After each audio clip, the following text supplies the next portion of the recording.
सबसे पहले तो मेरे हरियाणा के कोना कोने से आए पत्रकार बंधु को उड़ान कैंपस की तरफ से राम राम। और हमने जैसे जवानों का सम्मान होता, किसानों का भी सम्मान होता और विज्ञान का भी सम्मान होता, इसरो के बाद जो चंद्रयान अभी लॉन्च किया गया है, तो हमारी एक उड़ान की एक मुहिम थी कि क्यों ना हमारे जो पत्रकार बंधु है उनका भी एक सम्मान समारोह रखा जाए उड़ान के अंदर। और हम जितने आज दर्जनों की संख्या में हरियाणा के कोने कोने से पत्रकार बंधु आए, सबसे पहले तो आप बधाई के पात्र हैं। शत्रुघ्न जी, अगर आपके उड़ान कैंपस के आज की बात करें तो आपने भी जैसे सभी बहनों को आपने ये कहा था कि जो राखी बांधना चाहे बांध सके। इससे आपके विचारों का पता चलता है, आपका बहनों के प्रति सम्मान का पता चलता है और काफ़ी बहनों ने आपको राखी बांधी भी है। आपका जो आपने जो राखियाँ देख भी रहा हूँ आपके हाथ में, काफ़ी सारा आपका एजुकेशन का जो बरवाला में अच्छे लेवल पे उड़ान कैंपस चल रहा है, उसकी आपको मैं हार्दिक बधाई देता हूँ। और साथ ही आपसे ये पूछना चाहता हूँ कि जो सभी प्रेस के साथी आपसे आज जो रूबरू हो रहे हैं, उनके माध्यम से आप समाज में बरवाड़ा की जनता को या देश को संदेश क्या देना चाहते हैं? देखो, सबसे पहले तो संदेश ये, जो हमारे रक्षाबंधन के ऊपर बहुत सी बहनों के भाई नहीं है और उनको एक फील होता है अंदर से, काश हमारा भाई होता और हम भी उसको कलाई पे राखी बांधती। तो मैंने ओपनली सभी को फेसबुक माध्यम से, जो मेरा शत्रुघ्न खेदड़ पेज है या उड़ान कैंपस बरवाला है, वहाँ से और बहुत सी बहनों का प्यार आ भी रहा है और बहुत मिला है। एक तो हमारा संदेश ये था, और एक जो हमारे पत्रकार बंधु है उनको भी एक सम्मान मिले, एक और उनके अंदर भी ऐसा कि कैसे राष्ट्र मजबूत हो और वो भी अपनी ड्यूटी को अच्छे से निभाए। तो हमने ये प्रोग्राम रचा था उड़ान के अंदर और जो बहुत हद तक सफल भी हुआ है। और रही बात उड़ान कैंपस की, 2015-16 में उड़ान स्टार्ट किया था। यहाँ लगभग 14,000 बच्चे यहाँ आ गए हैं और 900 प्लस बच्चे जॉब प्राप्त कर गए हैं। तो बहुत से गरीब घरों की लड़कियां, सैकड़ों बच्चियां फरे भी पड़ी है और बहुत से सामाजिक कार्य उड़ान एजुकेशन ट्रस्ट की तरफ से होते हैं। मेरे सहयोगी है, मेरे पार्टनर मंजीत पुनिया जी है खरग गाँव से, हमारे ट्रस्ट के साथी है धर्मेंद्र जी है, और जो हमारा स्टाफ है शास्त्री जी है, और बहुत से जो हमारे सहयोग सामाजिक कार्यों में सहयोग करते हैं, सभी हमारे साथ और इनका प्यार ऐसे ही बना रहे। आपको मैंने काफ़ी सामाजिक कार्य करते हुए भी देखा है, ऐसी बात नहीं है। मगर जो प्रेस के साथी हैं, हमारे जो प्रेस के साथी हैं, वो मैं दोबारा अगर मैं अपनी बात बताऊं तो हमारे जो प्रेस के साथी हैं वो बाल की खाल उतारने वाले हैं। मैं आपको बताऊं शत्रुघ्न जी, इतने लोग आपने इकट्ठे किए हैं।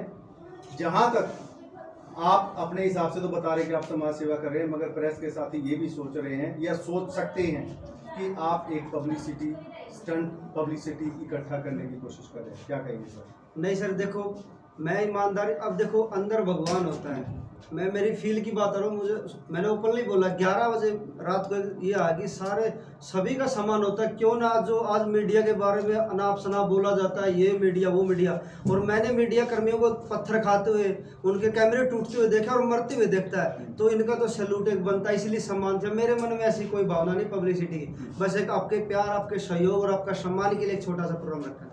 सर, आपने जो उड़ान कैंपस शुरू किया था, जिस विजन के साथ शुरू किया था, वो कहाँ तक पहुँचे और आगे का विजन क्या है?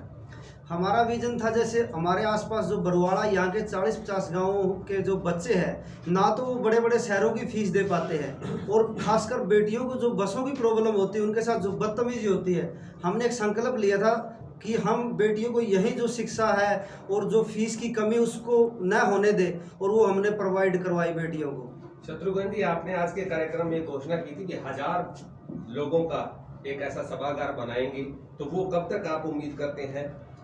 देखो जी, मैं भी आपकी तरह एक आम किसान का बेटा हूँ। मेरे दिल में ठानी थी कि हमने उड़ान कैंपस बनाना है, चलाना, उड़ान लाइब्रेरी करनी है और बहुत से बच्चों को फ्री पढ़ाना जो गरीब घरों से, वो परमात्मा ने हमारी सुनी है।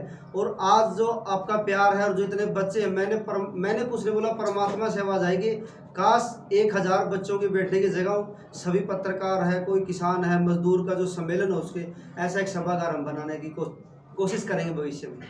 प्रवीण जी, उड़ान कैंपस जो है, जिस प्रकार से सामाजिक कार्यों में हिस्सा ले रहा है, अभी पहले शिक्षा को आगे बढ़ाया, अब सामाजिक कार्य में हिस्सा जो ले रखा है, ये प्रेरणा किससे मिली है और किस प्रकार से आगे इसमें कार्य करें?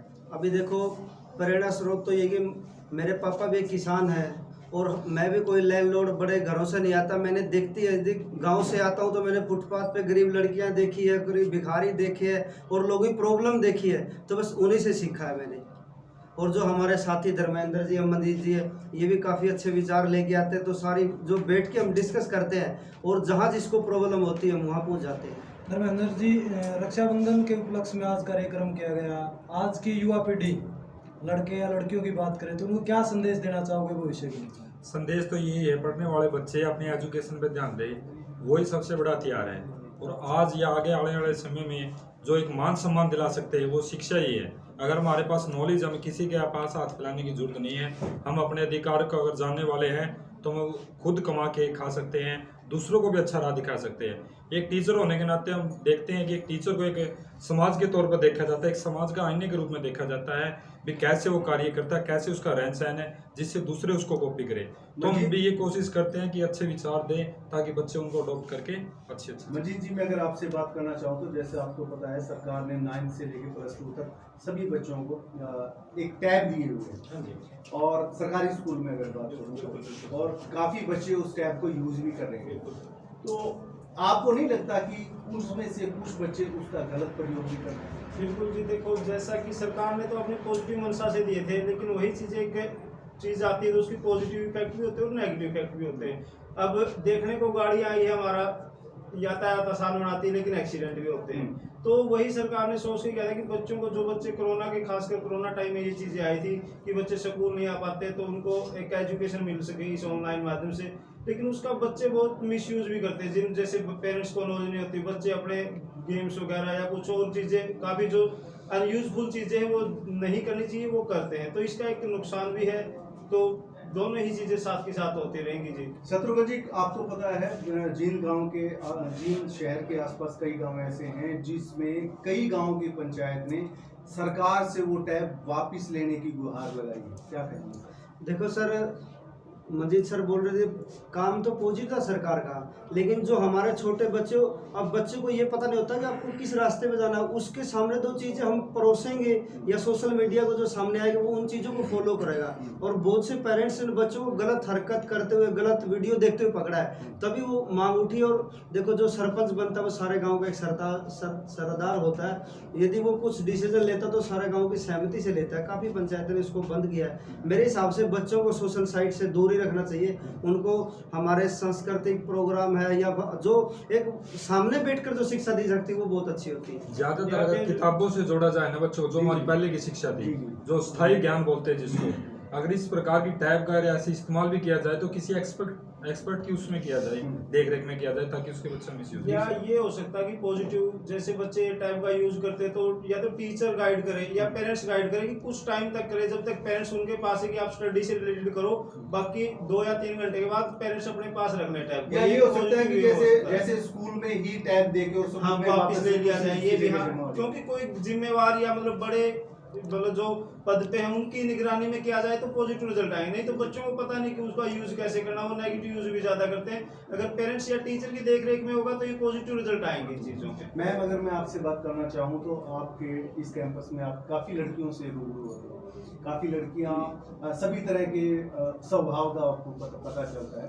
क्या कोई कुछ ऐसा भी होता है कि जैसे हम बाद में सुनते भी हैं कि वो उसके साथ चले गई, वो उसके साथ चले गई, कभी कुछ ऐसा हुआ? नहीं सर, ऐसा कुछ नहीं है। यहाँ पे प्रॉपर वो मतलब लड़की आती है तो साइन होते हैं, पूरा अच्छे तरीके से जाती है तो साइन होते हैं, ऐसा कुछ नहीं हुआ है, अच्छे से। काफ़ी यहाँ मैं नाम भी देख रहा हूँ, काफ़ी लड़कियों के नाम भी मैं पीछे बोर्ड पे देख रहा हूँ। तो जिस हिसाब से पढ़ाई के मामले, अगर पढ़ाई के मामले में बात करें तो उड़ान कैंपस का आप लेवल कितना हो?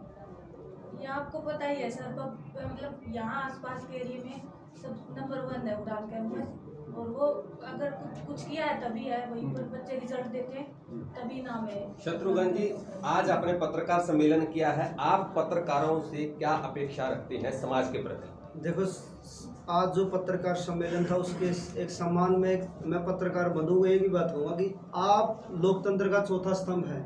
यदि आप इस तरह की कोई गलत खबरें चलाएंगे या कुछ बहुत सी बातें होती तो हमारा समाज गर्त में जाएगा। तो आप इस देश के प्रहरी है, फौज के बाद किसान के बाद, तो आप अपना कर्तव्य ईमानदारी से निभाएं। मैं आपसे यही अपील करूँगा। शत्रुघ्न जी, आप सामाजिक कार्यों में भी आगे बढ़ रहे हैं। जो गरीब बच्चे हैं जिनकी पढ़ाई में पैसा अड़चन आता है, क्या उनके लिए भी उड़ान कैंपस की कोई पॉलिसी है? मैं बता रहा हूँ सर आपको, जैसे हमारे जो HSSC के कोर्स अभी यही फीस हिसार के अंदर 15 से 20 हज़ार की है। यहाँ मात्र हम 6 हज़ार रुपये बच्चे से लेते हैं, और फिर भी वो कोई ग्राम पंचायत सरपंच से लिखवा के लेके आता है, माता पिता नहीं है तो हम उसका फिर भी 50% लेस कर देते हैं। सर आज के दिन में अगर देखा जाए तो काफ़ी लड़कियां ऐसी बोलती है कि हम अनसेफ हैं। उड़ान कैंपस किस प्रकार से उन लड़कियों के परिवार को भरोसा दिलाएगा कि आपकी लड़की यहाँ पर बिल्कुल सेफ है? मैं आपको एक बात बता रहा हूँ, आज आपने वीडियो को कवर किया, लड़कियां ज़्यादा थी लड़के कम है। पेरेंट्स को हम पे भरोसा, क्योंकि हमारी लड़कियां जो आती सुबह सिग्नेचर होते, जाते समय भी सिग्नेचर, आते समय, और हर जगह आपको CCTV मिलेगा। हमारी 2 मैडम यहाँ बैठी रिसेप्शन वाली हर टाइम नज़र बनाए रखती है। हम इस मामले में आज तक आप सर्वे कीजिए, 8 सालों में उड़ान की कोई ऐसी शिकायत आपको नहीं मिलेगी धरातल पे। और पत्रकार महोदय जी ने एक क्वेश्चन किया था कि गरीब बच्चों की आप किस तरीके से वो सहायता कर सकते हैं। अगर आपको भी गरीब एरिया में कहीं पे भी लगे, आप सभी पत्रकार बंधुओं को कोई ऐसा बच्चा लगे जेन्युइन जिसको के पास फीस नहीं और पढ़ना चाहता है, तो उड़ान कैंपस उसको निःशुल्क शिक्षा देगा। हमारे एक चीज मैं क्लियर करना चाहता हूँ, गरीब का पैमाना क्या है? देखो सर, गरीब का पैमाना तो ये जैसे किसी बच्चे के माता पिता ना हो बेचारा, या फिर आपको पता सारी प्रॉब्लम का, कहाँ पर सड़कें खराब है, कहाँ पर क्या चल रहा है, तो आप हमें बोलोगे मैं रघुवीर बोल रहा हूँ जी, मैं वीरेंद्र सोनी बोल रहा हूँ जी, मैं वो पत्रकार बोल रहा हूँ, ये बच्चा गरीब है जी, मैंने इसके धरातल को चेक किया है, तो हम आपके पैमाने को मान लेंगे।